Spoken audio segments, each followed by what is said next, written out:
It's a betrayal of yourself is what it is. Yeah, she deserves that level of scrutiny. Of course she does. But if you say, hey, I'm going to work on forgiving you, then you're not being in integrity if you don't. And if you cannot stomach it and you cannot learn to forgive her, then you have to be out, because it's not fair to you to be in a relationship where you have built up contention, frustration, animosity, resentment, much of it justified, and still be in the relationship.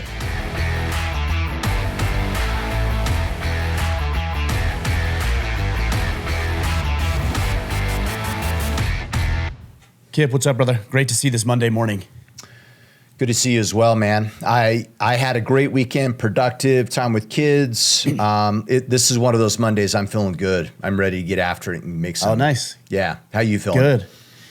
I'm good too. I built a fence for the most part of the weekend, and it just did not go as quickly as I thought it would go. I ended up spilling 3 gallons of paint on my Origin boots and my Origin jeans. What else? But other than that, it was an amazing weekend. Yeah. Is that true, though? It actually was.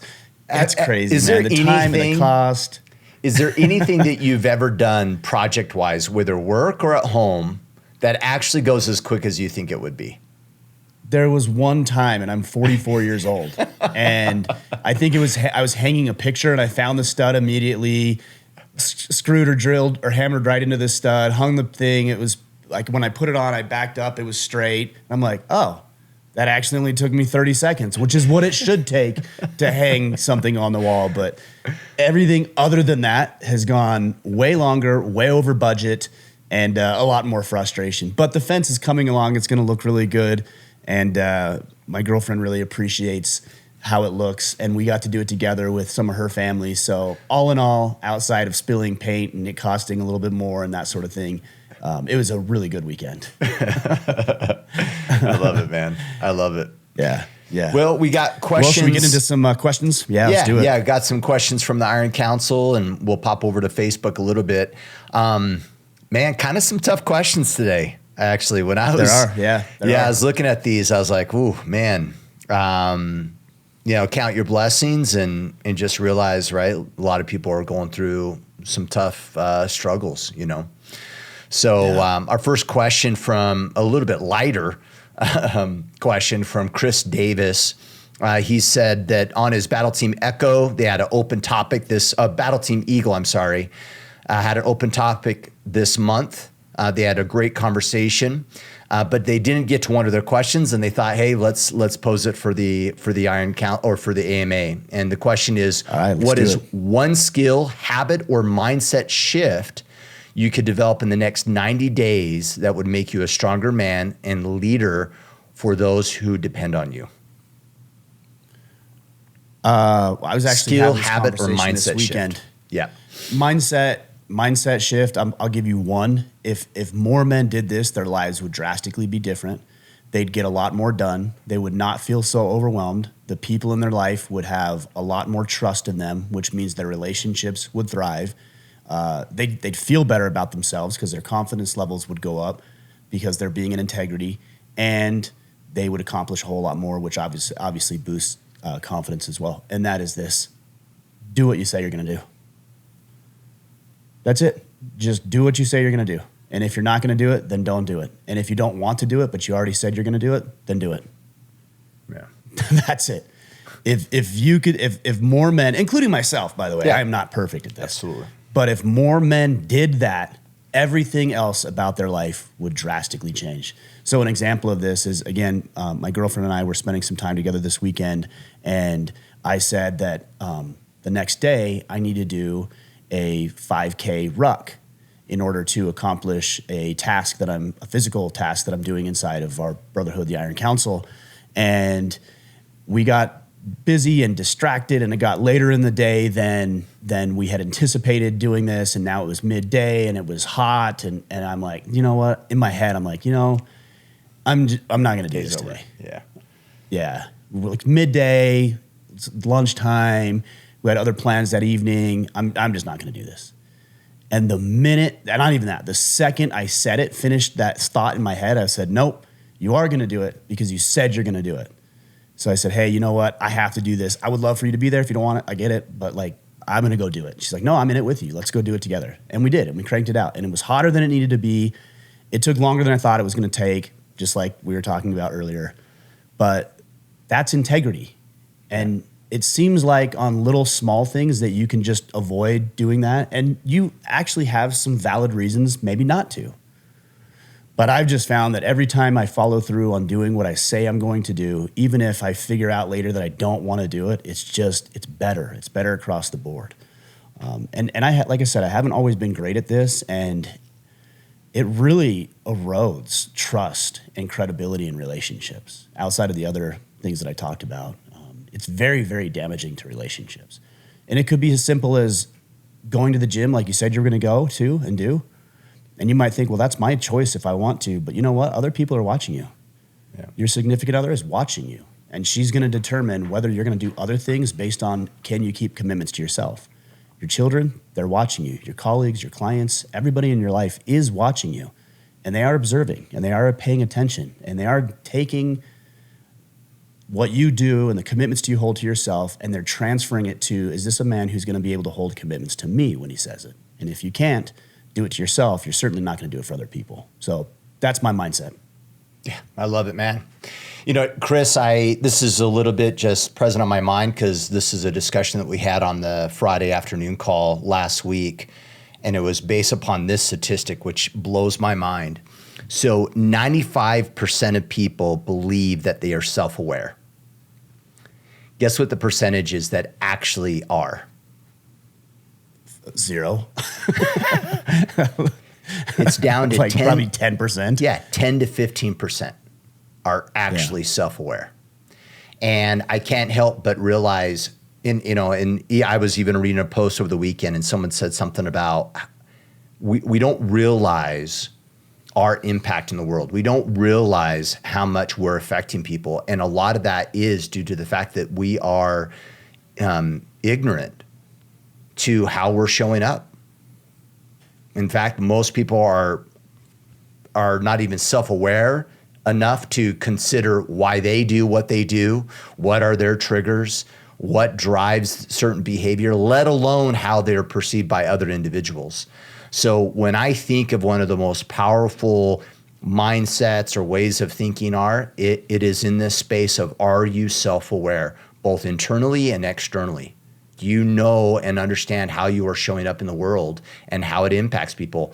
And I think by doing that, you will be caused to action, and you will slow down a little bit, realize there's that space between a stimulus and your reaction. You'll be more mindful in regards to your words and how they impact people, your actions around people. And so for me, it's all about self-awareness. And I think that's one of the most first steps for anybody on a path of becoming a better version of themselves.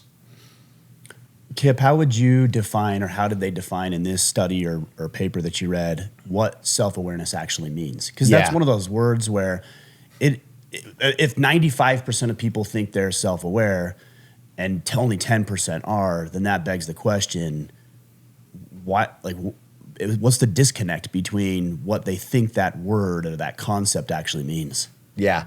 It is the separation between fact and perception. So understanding what are facts versus your perceptions, understanding your triggers, and understanding the interpretation that you put on events. If you were doing that, I'm taking some notes here. Yeah.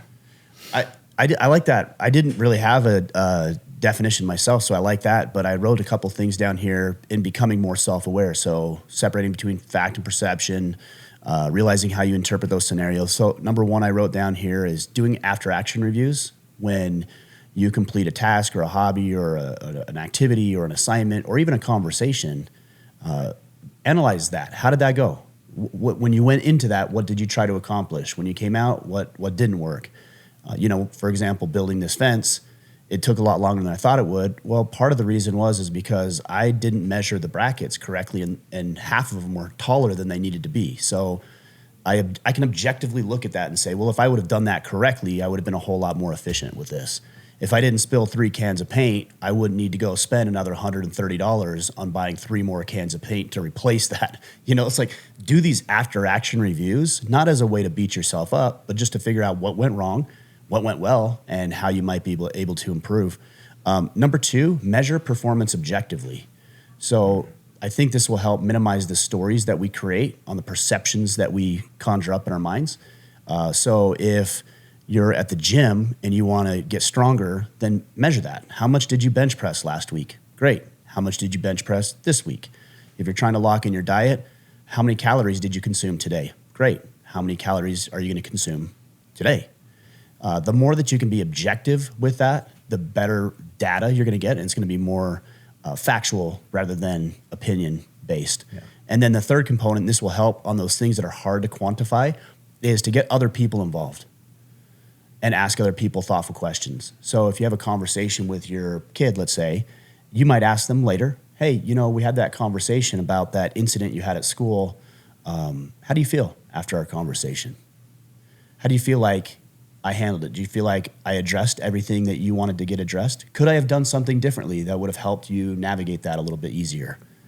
You're going to get a lot more valuable feedback when you enlist the opinions of other people, because they are going to see it differently than you, because they don't have the same baggage or lens in which you're looking at it through. And we tell this to guys all the time in the Iron Council. When they say, as a tactic for connection, they say, well, I want to be a better husband. I mean, welcome to the club. I think everybody who's married would, I hope, and anybody who's listening to this podcast would probably attest to that. I want to be a better husband. But what the hell does that even mean? Unless you know exactly what that means, how can you be better at it? Is it more quality time together? Is it more deep and meaningful conversations? Does that equate to intimacy in the bedroom? Does it equate to a vacation that you've been talking about for the past 10 years, the honeymoon that you never went on that you should go on now? But a thing that you can do is ask her, hey, babe, I'm really focused on being a better partner to you this quarter, and I will continue the things that I learned throughout our marriage, but I would like to know, what would you like to see from me where you would think, gee, Ryan's actually a better partner because of X, Y, and Z? You're going to get that feedback, and you're going to be way better equipped to be a quote-unquote better husband. Yeah, love it, man. I'm going to leave Dalton's last name off this question. I don't know why part of me feels that he may not want this fully shared, right? Did he say he wanted it anonymously or no? He didn't, but okay, that's fine. I'm go with your gut on that one. Right. Go with your gut. So Dalton, I just found out 2 days ago that my wife has been cheating on me with someone who is a friend of mine for the past 5 years. How does one decide how much infidelity is too much to be forgiven or for a marriage to be repaired? She swears she is sorry. It will never happen again, but I feel like though she's more upset that she got caught than she is that it happened. If it offers any context, this guy is not a high-value man outside of the obvious. He's out of shape, an alcoholic, and an absent father. Well, let me say one thing about that first. And I'm very hesitant to say this because I think people are going to take what I'm saying out of context. Talk about after action review. If she's stepping out on you for this guy you're talking about, what is going on with the relationship? What is going on with you? Now, the reason I hesitate to even say that is because that does not justify, rationalize, make it okay. It's a horrible, horrible thing. I can think of few things worse than infidelity. And as far as I know, I've never been cheated on by anybody I've been with exclusively. And I know for 100% fact that I've never cheated on somebody when I'm in an exclusive relationship. It is the lowest of lows, the worst of worst. Look, I can't tell you what is the point of should you stay with her, should you not. I think what I can tell you is that you need to have some conversations here. And it sounds like you know this guy. I personally, if it were me, I would have a conversation with that guy. If I could, I would. If it was you, Kipp, I would call you up and I'd say, hey man, look, we need to have a conversation. We can do that over the phone. We don't need to do it in person, But the thing I want to tell you is I'm not going to let this get out of hand, but I need some clarity. I need to ask some questions here. How did this start? Because he might give you some insight that she's not going to give you. Totally. But you have to keep a level head. Now, I know everybody's listening to this is like, I beat his ass. And like, oh, man, I don't know, whatever. I don't think that's going to help solve the problem. It's probably just going to make it worse, and you're going to run into legal problems. So I'm not about advocating for being an idiot. But I would do that. I'd say, hey, I need to have a conversation with you man to man. I need some answers here. Because that's going to give you some insight into, like you said, how it happened, how it started, how frequently was this happening, how long was this going on, what behaviors were happening, what sneaky things were going on. That might bring some clarity to you, because if this was going on for 2 years, no. If this happened one time, I'm still a no. But I could see how that would be different than something that was ongoing and long-term in this infidelity, indiscretion. So I'd have that conversation. Yeah. The other conversations that you need to have are with her. And if you decide that you want to stay with her, that you want to work it out, that she is sufficiently humble or sorrowful or whatever it may be, and you get to decide that, by the way. But here's what I'm going to tell you. That if you decide to stay with her and if you decide to work it out, then you need to be all in on forgiving or learning to forgive. Because if you say, hey, I want to stay and work it out, and and I'm going to talk about some boundaries that you need to put in place, and she works through that stuff, you can't continue to hold it over her head forever. Because that's what you're saying. As long as she's doing these things, then you are going to forgive. You're going to work on reconciliation. You're going to work on rebuilding the marriage and the connection. And so you can't dangle that carrot over her every time unless she's crossing the boundaries, in which case you should bring that up often and frequently if that's happening, or just be done. What do you think about that part specifically, Kipp? About if you say, hey, I'm going to try to reconcile, then your part in it is learning to have to forgive. Absolutely. I mean, you got to be all in, and you'll be tempted to use this as a tool, right? Like, whenever you get in a fight. For other things. Yeah. Oh, whenever you get in a fight. Look, I'm the one who forgave you, right? Like, you will be tempted to use this against her. And you might feel highly justified. But to your point, Ryan, you shouldn't then be in the marriage if that's the case. Right? So you gotta be, fully aligned and not use this as a tool forever or get out. But you can't do both. That's unfair to some extent. Well, it's unfair to you even. Yeah. Yeah, and effect. And let me say it this way, because someone might say, well, unfair, she's the one. So let me restate that. It's not about fairness. It's ineffective. It's not going to help the relationship if you hold it against her forever. You've said this in the past, Kipp. It's a betrayal of yourself is what it is. Yeah, she deserves that level of scrutiny. Of course she does. But if you say, hey, I'm going to work on forgiving you, then you're not being in integrity if you don't. Yeah. And if you cannot stomach it and you cannot learn to forgive her, then you have to be out. Yeah. Because it's not fair to you to be in a relationship where you have built up contention, frustration, animosity, resentment, much of it justified, and still be in the relationship. Now, if you decide, hey, I do want to see if we can reconcile, do want to see if we can fix this, you have to determine what those boundaries are. I don't know what they are for you. Maybe it's tracking where each other are at all times. Maybe it's therapy together.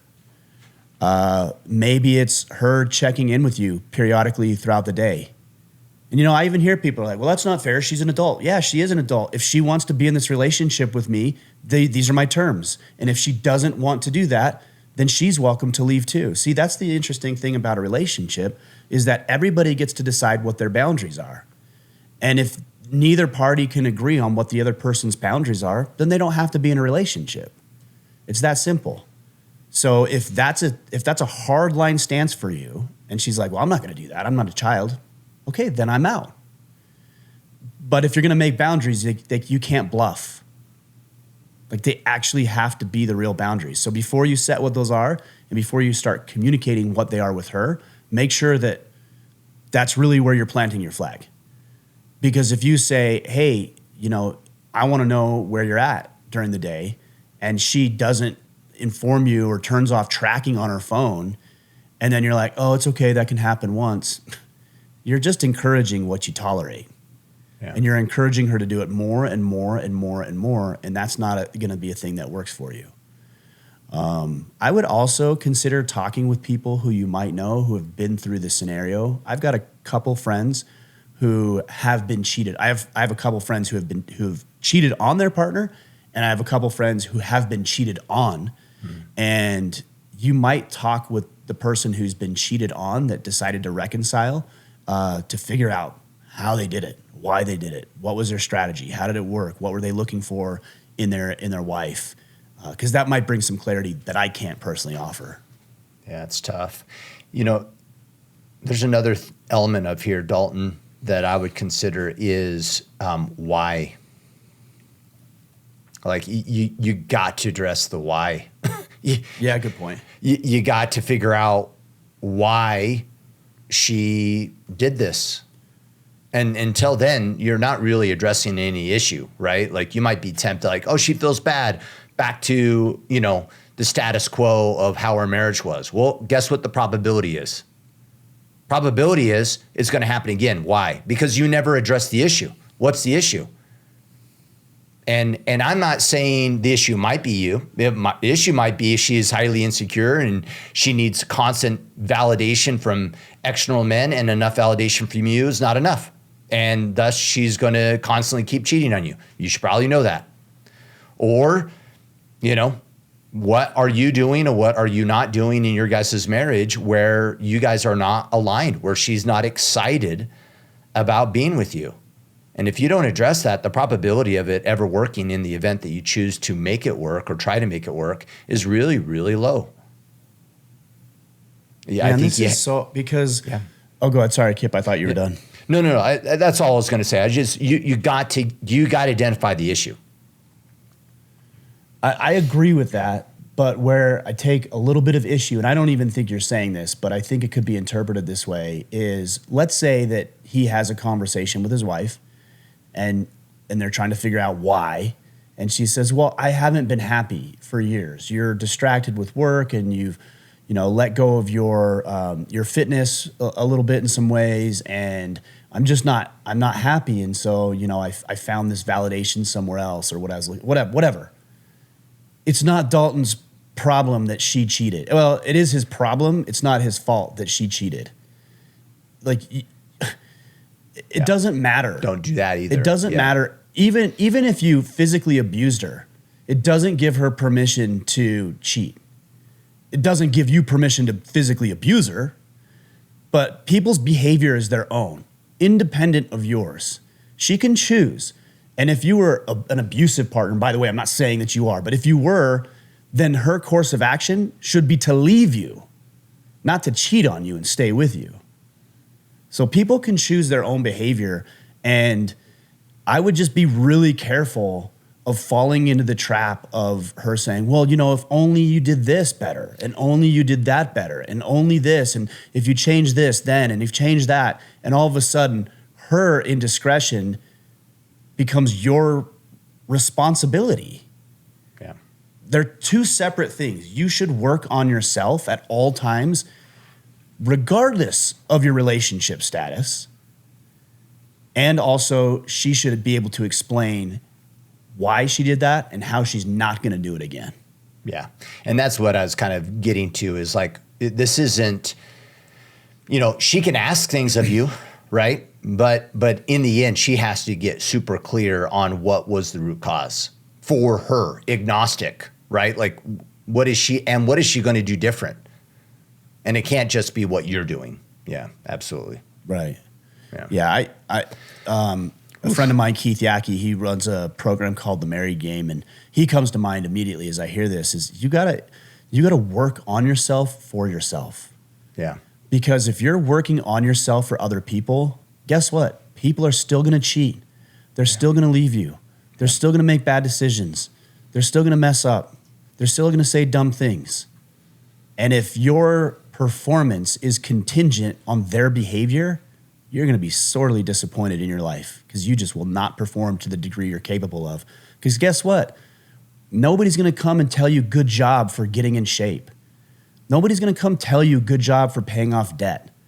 Nobody's going to come tell you good job for, leading the family better. Do it because it's the right thing to do, because it's what makes you feel good, and because it's what you think a man ought to be doing and how he should show up.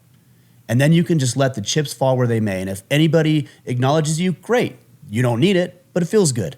If they don't acknowledge you, doesn't matter. You weren't after that anyways.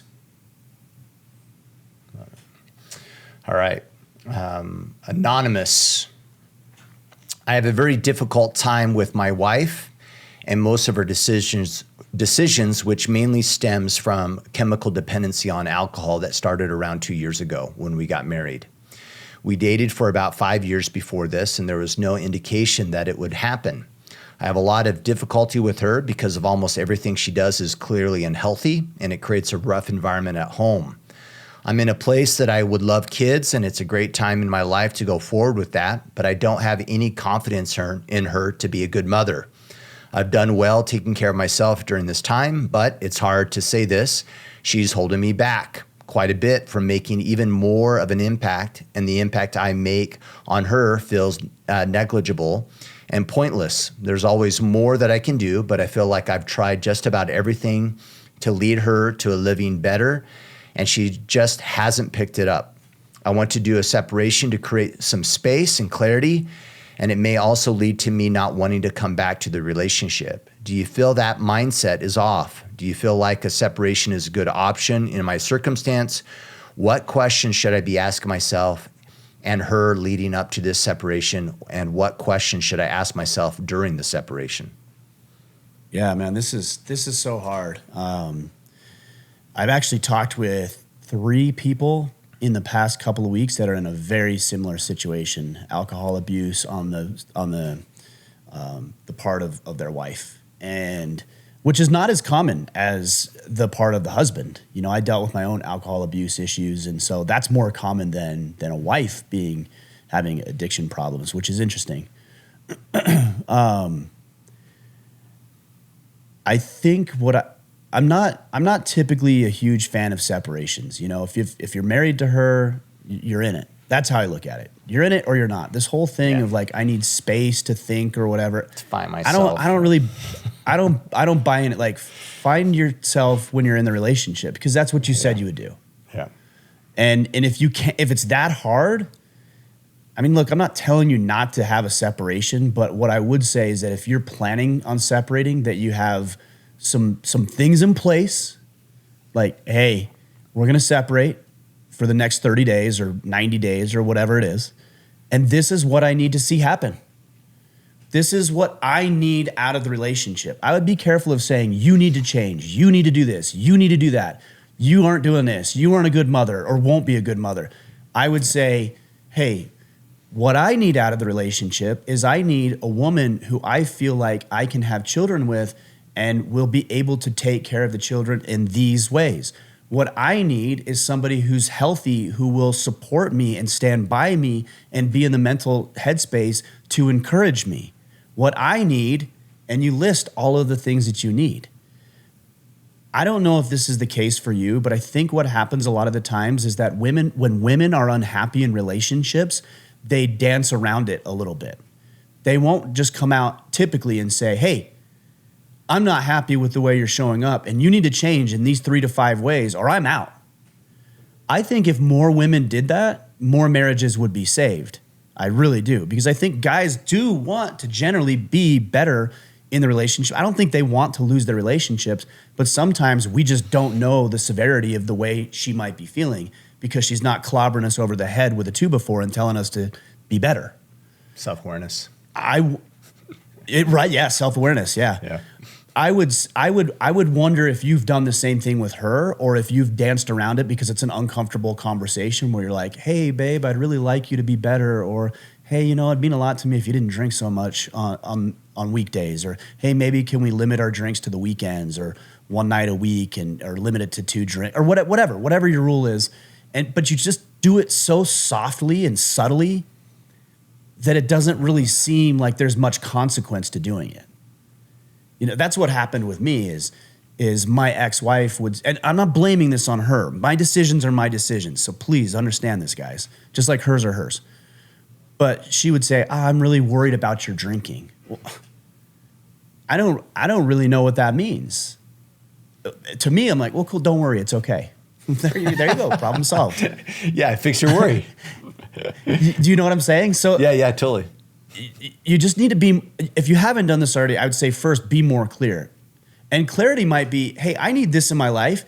And if you can't be that for me, then I'm going to leave. Yeah. I'm not going to have children with you. Make it about you. I'm not going to pursue this relationship in any meaningful way if I can't get this from the person that I want to be in a relationship with. So this is me right now telling you that I would like you to be sober for the next 30 days. I'd like you to join AA locally, and I'd like to have you consider getting therapy. If you're willing to do that, then let's see where we're at after 30 days. No separation, no divorce. No, let's just see where we're at after 30 days. And after 30 days, if you're clean, you're going to your meetings, you're having therapy sessions, and I feel like progress is being made in that department, then I really want to be able to sit down and evaluate where we go from here.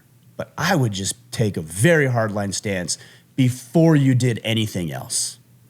Because what I don't want to have happen is I don't want you to bail on the relationship and then in the next year or 2 years or 5 years have the nagging thought in your head, you know what? I love that woman. Shit. If I only would have done this, if I would have said that, maybe I could have been a little more strict or a little harsher or a little harder on the hardline stance. And maybe that would have, I don't want you to have that. I want the moment that if and when you leave, it's like, no, I gave her every chance, every opportunity. She knew exactly how I felt. I told her what my boundaries were, and still she chose differently. And therefore I had to leave. And I want you to be so convicted about that choice before you decide to step out of it. Well, and I feel like, let me, not to take away from anything that Ryan said, let me just give like other, I don't know, additions to the conversation. Alignment, right? Like there's an element of boundary, absolutely, where you say, hey, this is acceptable. But even ask the question, where do you want this to go? Do you want to have kids? Like what's your plan?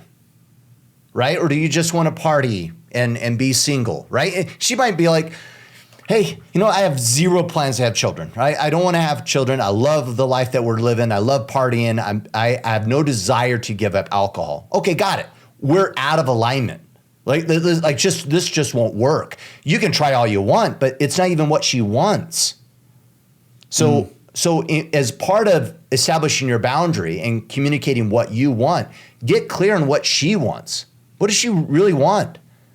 And if it's not the same thing as you, then that's enough. What are you going to do? Force her?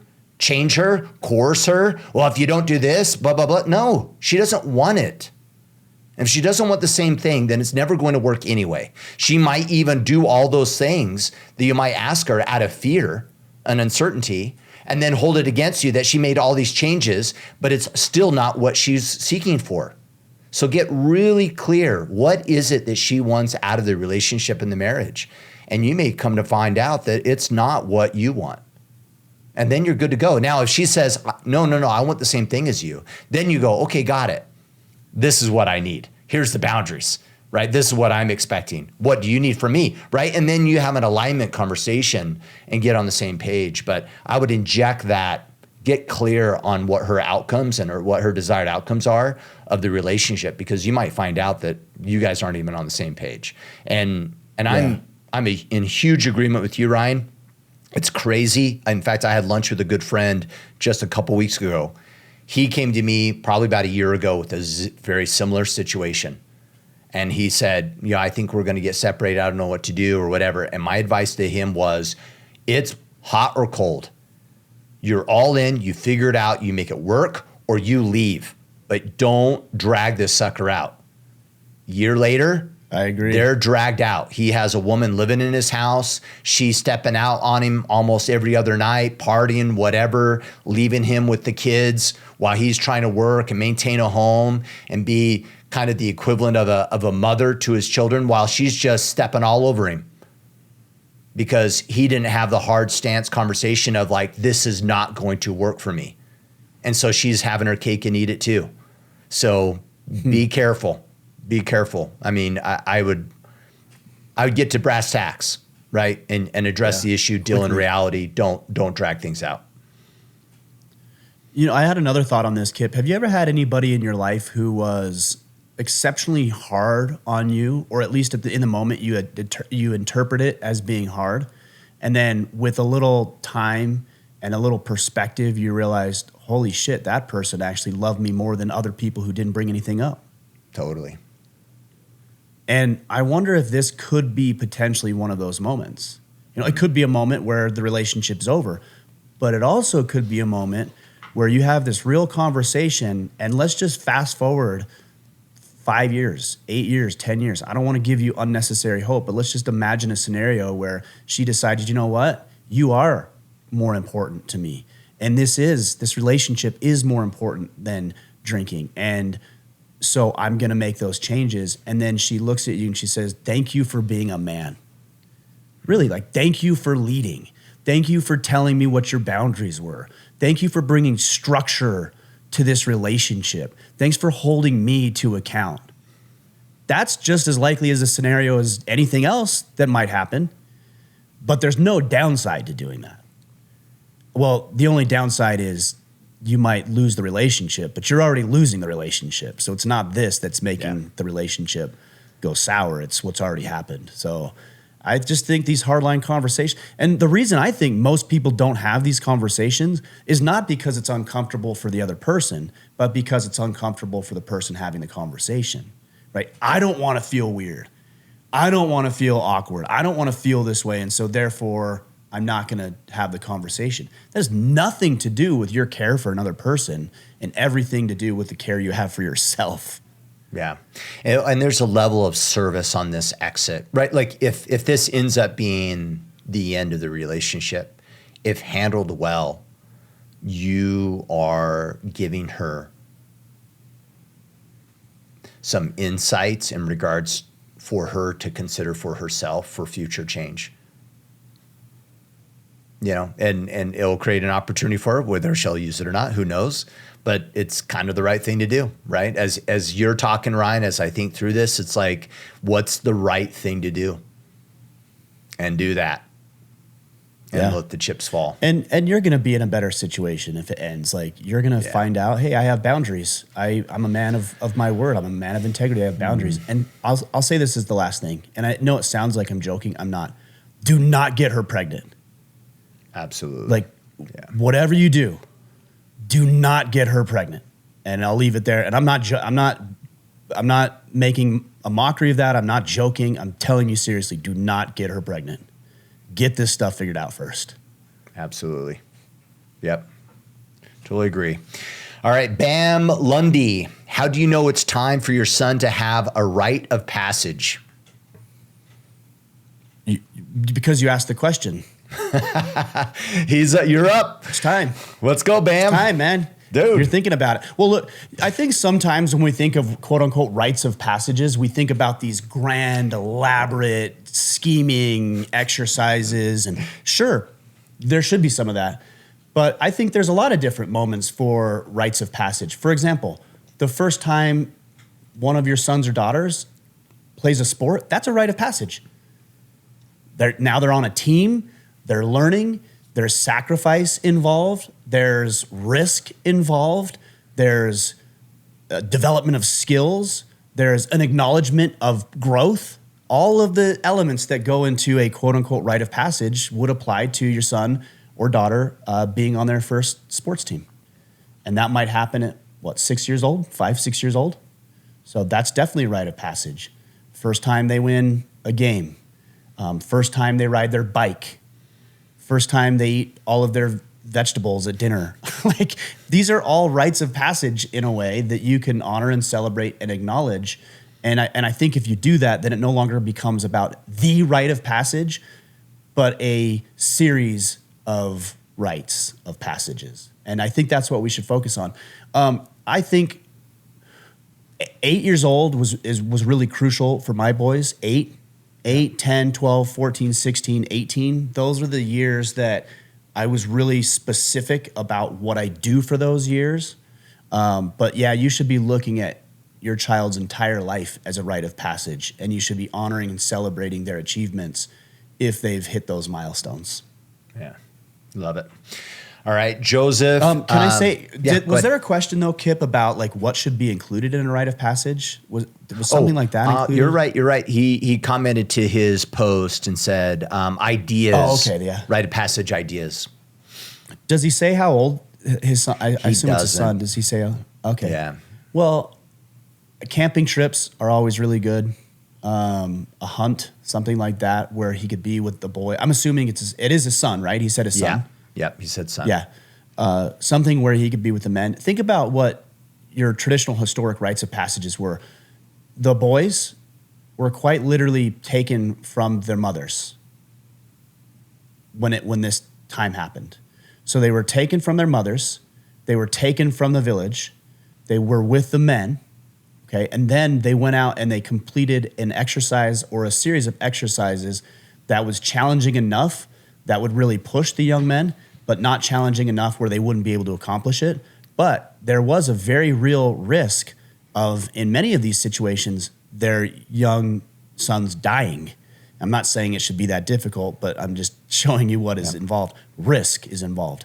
And they would go and they would be tasked with completing it, but they wouldn't be thrown to the wolves. They would be taught the skill sets they needed to be able to complete the rite of passage. So teaching the skill sets, and then it's the test. So they'd go do the test.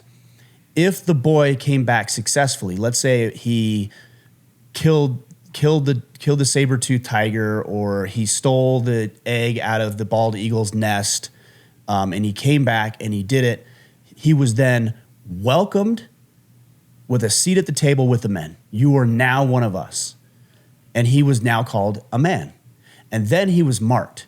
Maybe he was circumcised.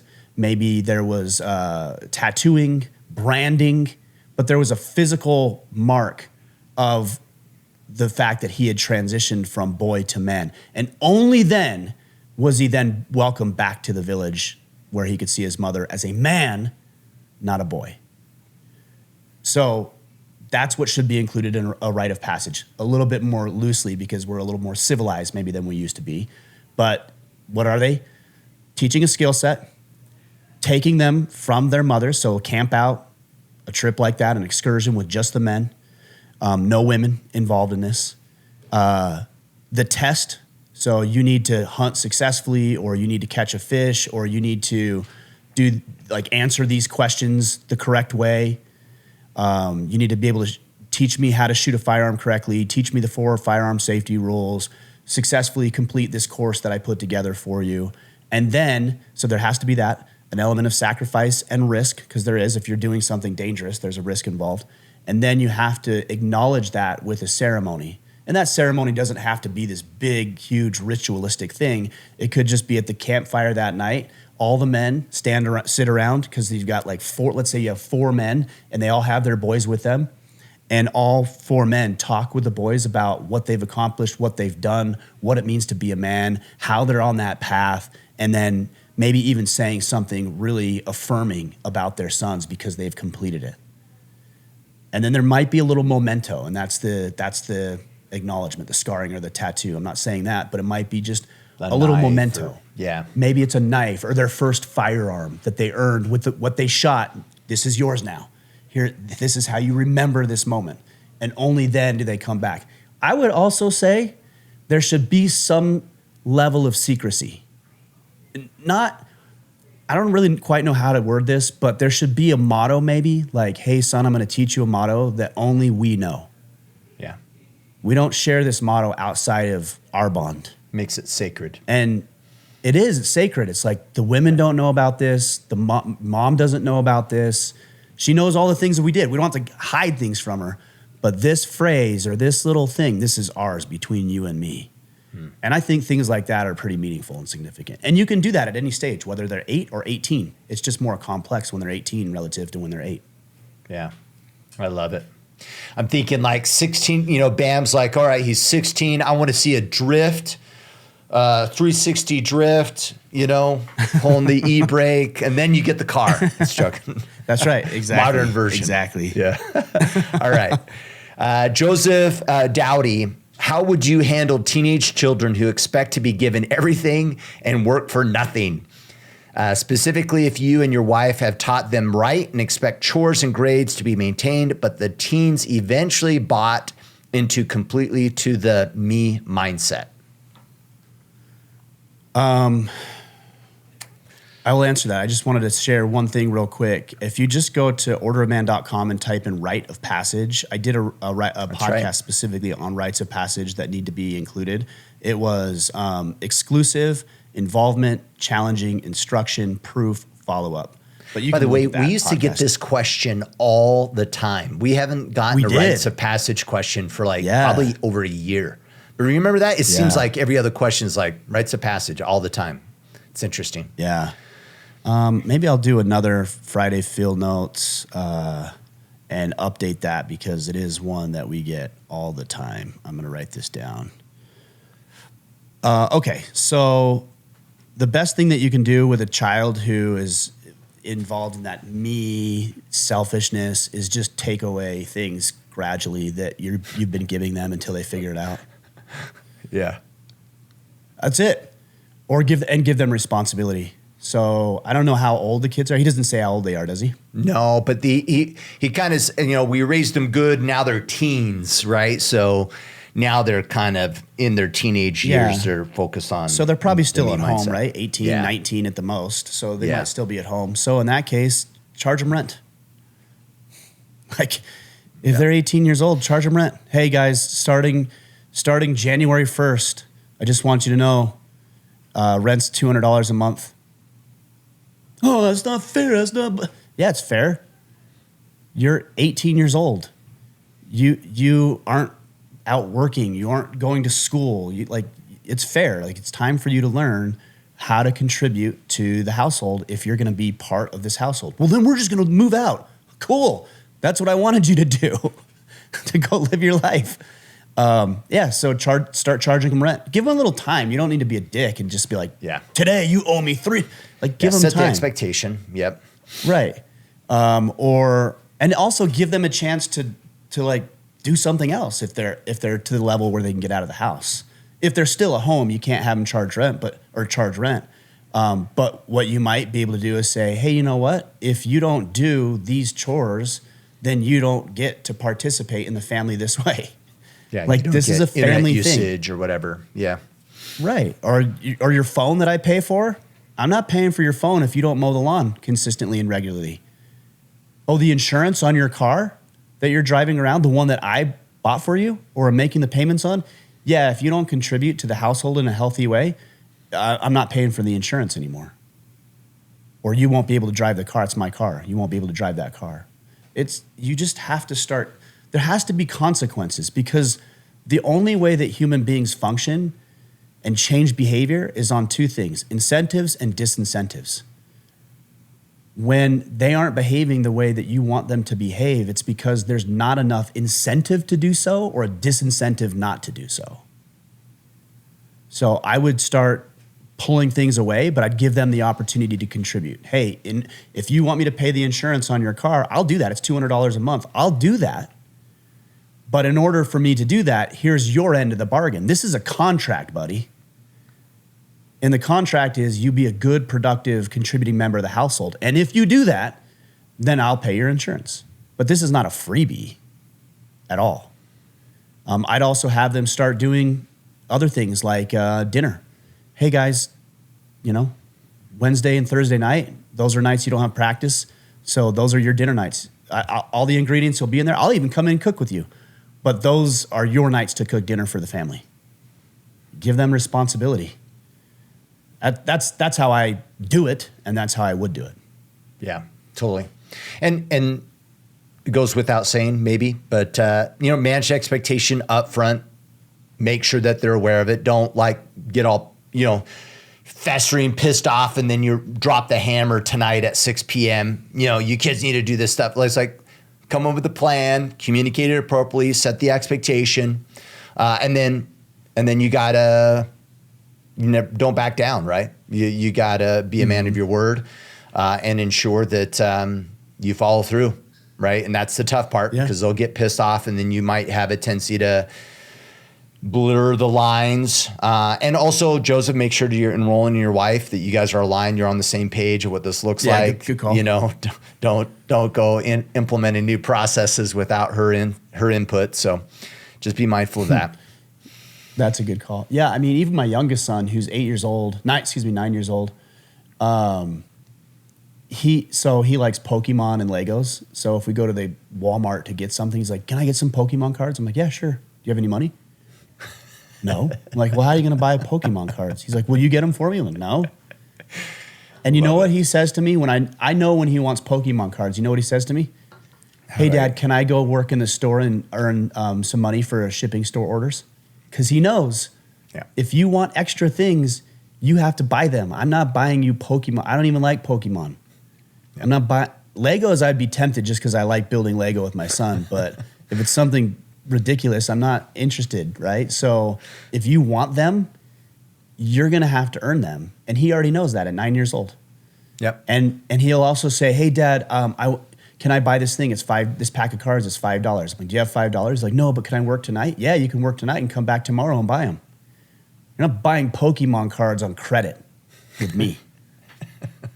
But these are principles that we need to teach our kids, because if we don't teach them, then they're going to get out into the world and they're going to be so far behind, so hamstringed, and they're going to make really bad decisions. It is not in their best interest long term for us to coddle and play it safe and comfortable with our kids. And it's really hard because we are more prosperous than we've ever been throughout human history. So is buying a $5 pack of Pokemon cards a big deal for me? No, it's not. I could buy those cards, sure. But that doesn't serve my kid. And that's what I'm interested in. Totally. Delayed gratification, work ethic, right? You gotta drive those. And by the way, it's easier not to do any of those. It's easier not to force them to work. It's easier not to have delayed gratification. It's easier to give them handouts, but it's not what's best for them. So my final advice on this is just remember this. I think you're probably doing a good job because you're aware of it already. So I think you're probably already thinking of it. You're just trying to push it over the edge a little bit to make it stick. Just remember this if you remember nothing else. How can I incentivize them to work hard? And how can I disincentivize them to be lazy? If you can be creative in filling those two things, you'll start to see a little bit more forward momentum from them, I believe. Yeah, I love it. All right, last question from Steve Terrell. What advice would you give as a teen knowing what we know now? What advice would you give you as a teen knowing what we know now? It's so broad. There's so much. Trying to whittle it down. I think one thing I wish I would have done as a teen is, and maybe even older than that, like into my early 20s, is just tried to do everything. As long as it was legal, moral, and ethical, I would have done so many more things. Yeah, because when you're 20, it's like, oh, Ryan said I could try everything. No.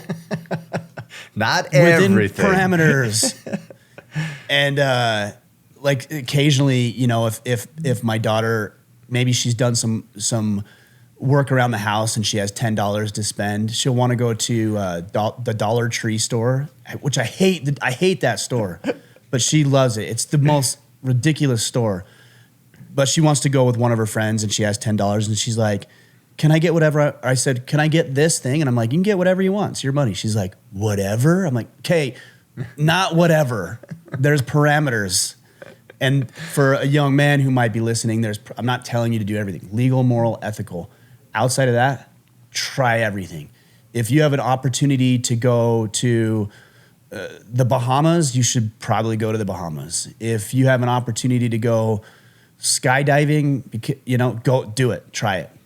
If you have that woman that you're kind of interested in and you want to ask her on a date, but you don't know if you should, you definitely should. As much as you could do within those parameters, I would also add dangerous. A little danger, a little risk is good, but if it's blatantly dangerous, maybe don't do that either. But outside of those parameters, man, it's never going to be easier. The paradox is that when you're young, you have the freedom to do that, but you don't have any money to do it with. When you're older, you have the money to do it, but you don't have the freedom to pursue it. So it's a little bit of a paradox, but if you figure that out, just try everything. Yeah. And I think you're just going to find out a whole lot about yourself when you're younger. And also I would say maybe one other thing is outside of a few things, we know that if there's 3 very simple predictors of financial prosperity and success in this country. They're very simple. It's don't have a child out of wedlock, graduate high school, and get a job. That's it. So just do those 3 things. Yeah. Don't have a kid out of wedlock, make sure you graduate high school, and get a job. And if you do those 3 things, you can do a lot more and really experience and enjoy life. Just don't do anything stupid and catastrophic. But outside of that, really enjoy life. Take a few more risks. Say yes to a few more things and live it up.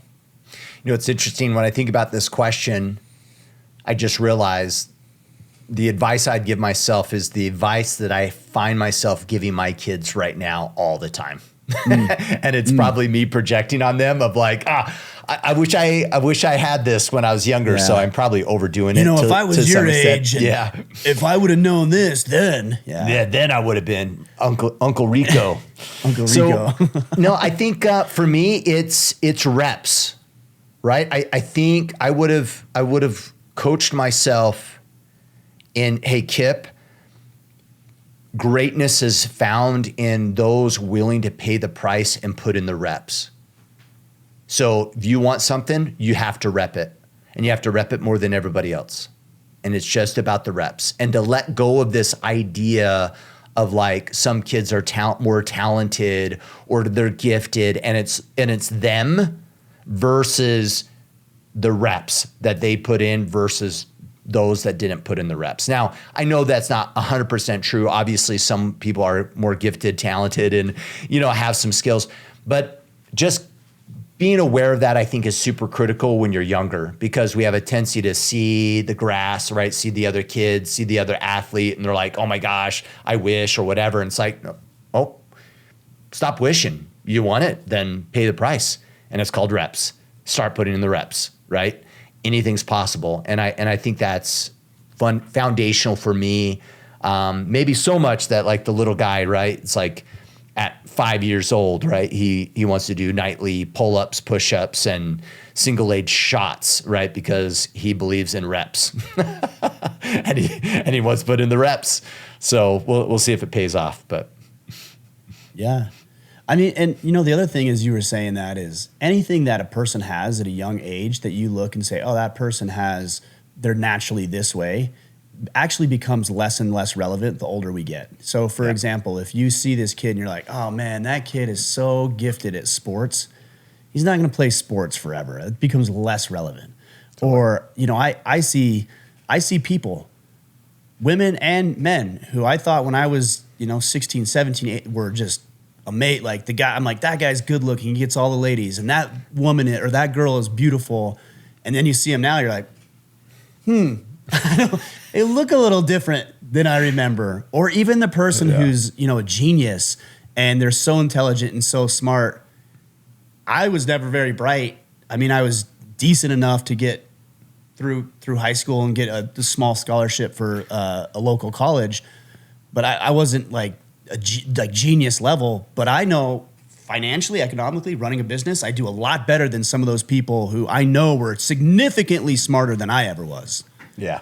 So Totally. the things that we often look at and think, oh, well, if only I had this. When we're kids, all of that stuff is, almost all of it is irrelevant.